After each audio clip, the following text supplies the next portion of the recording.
Hope you're well. My name's Sujata Din and I'm a health coach. And today I want to share with you 6 signs that you've most likely gained weight. And I think that's why you're here today. You're not sure if you have gained weight, and you may also be thinking, what can I do once I've gained that weight?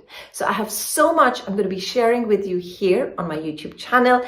If you haven't as yet, please do click below, subscribe, because it's over here that I'm going to be sharing with you so many tips, so many recipes, and I'm going to be showing you how you can go from feeling stuck to feeling successful.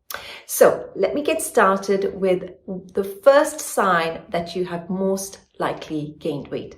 And this is such an obvious one. And this is where, when I speak to a client, a prospective client, when they call me up and I'll ask them, what's your weight? And they'll just say, I don't know. I don't know my weight, and I don't want to know my weight because I feel I've gained weight and I just don't want to know what that exact number is. Now, why do many people not want to know what the weight is? Because it makes them feel frustrated. It makes them feel, upset with themselves. Why did they let it go for so long? And they feel that, they'd rather just not know what the weight is and just try and lose it. You've got to know what that number is.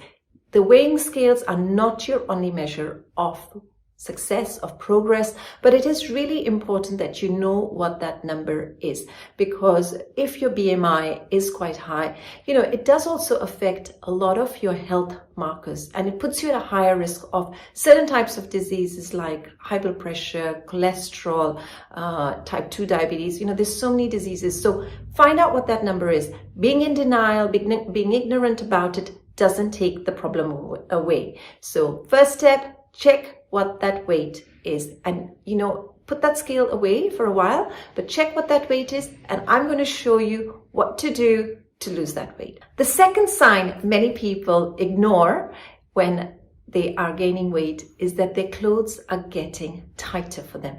They don't feel very comfortable when they're being worn. And for everyone, it's a different kind of, a clothing item. For some people, it might be your tops because you've gained the weight, on the top part of your body. It might mean that your shirt, suddenly the fabric's really pulling.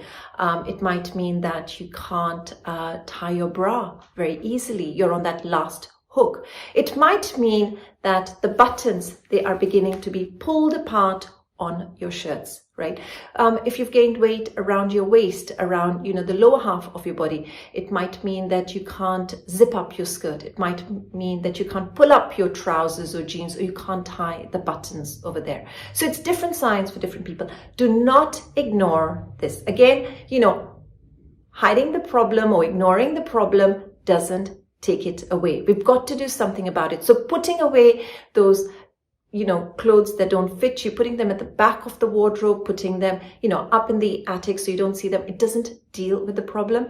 What you've got to do, instead of going out and buying, a size of clothes, a size up, what you've got to begin to do now is to actually begin to get healthier, begin to lose the weight. The third sign for many people is that it begins to affect their self-confidence and their self-esteem.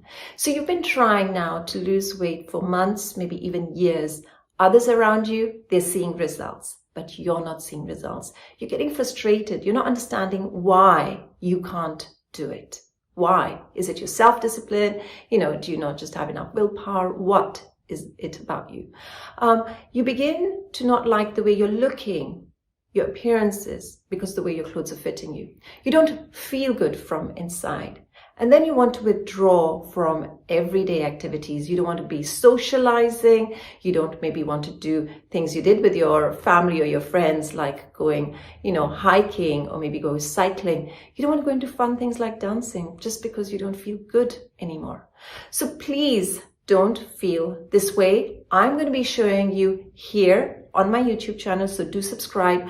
I'm going to be sharing with you here what to do, so your confidence and your self-esteem can very quickly improve. The fourth sign that you're putting on weight is it's affecting your energy levels. You are feeling tired constantly. You're just feeling lethargic even before you've started the day. You wake up not feeling refreshed. You depend on caffeine and sugar to just keep taking you through the day. You bring lots of sugar in your tea or coffee. You're having sweet foods. Maybe for breakfast, you're having granola, which is very high in sugar, or you're having a slice of toast with lots of jam on it, right?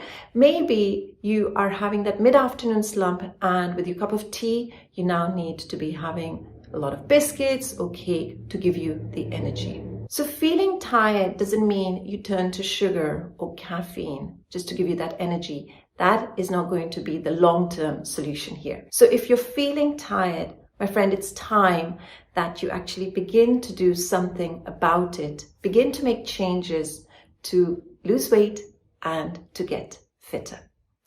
The fifth sign is something I have seen so many of my clients go through, and it's often really untalked about. It's when you are having aches and pains in your body. You are constantly finding that some part of your body is in pain.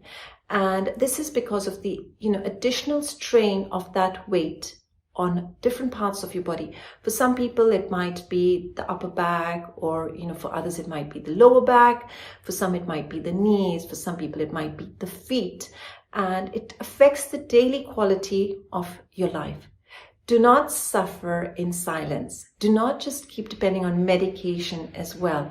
Your doctors told you, lose the weight, take that extra weight off your legs, your back. So do something about it. Don't ignore this sign. Please do not, because being overweight, being obese increases the risk of many diseases, including osteoarthritis. So please don't ignore this. The sixth sign that you've most likely gained weight is that you're breathless all the time, doing everyday activities. Things that seemed effortless before now require that you pause and catch your breath. It might mean walking up the stairs. It might be when you're taking the children or the grandchildren to the park. It might mean when you're catching up with your colleagues at work and they are walking ahead and you just can't keep up because you're breathless. So again, your breathing does get affected to some extent when you gain weight. Now, I've shared with you 6 signs, and rather than just ignoring these signs, I want you to get started and look after yourself. I have got my one-day clean eating guide. This is really using simple recipes, everyday recipes, and with ingredients that are available in most places. So I want you to start with this one-day clean eating guide. I want you to let me know if you have any questions when you're doing it, and see how you feel after just one day of clean eating. And then if you find you can do it for one day, you can repeat it and do it for a second day and a third day and a week and a month and a year, and it just goes on. It becomes your lifetime. So I want you to get started today. I've shared the link for my one-day clean eating guide over here. It's sujatadin.com/clean eating, and begin now. And don't forget to subscribe, don't forget to like, because it's here. I'm going to be sharing weekly recipes and tips to help you get healthier and happier. I'll see you very soon again. Bye-bye.